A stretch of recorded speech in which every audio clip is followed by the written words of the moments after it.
ADHD medications decrease appetite, and sometimes it is a significant side effect, especially for children who are thin or who are very particular eating.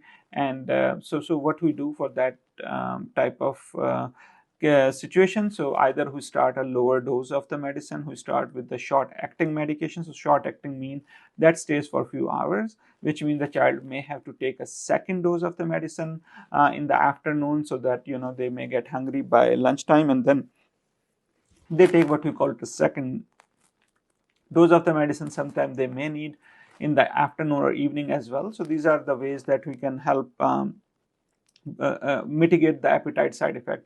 Sometimes I also encourage parents, if they are not allergic to nuts, so salty nuts, they can eat those, and that may make them thirsty. So then they can have some juice or some milkshake or some drinks that have some calories. Similarly, I encourage parents to take kids to the grocery store, or and let them buy some energy bar, some protein bar, some calorie bar, and they can have during the day, because at dinner time they might get really hungry. So as long as we are making these steps, so making sure the child is not losing significant weight, I think these are pretty safe medication. But if the appetite get a concern, then these are the ways that I mentioned to mitigate that side effect.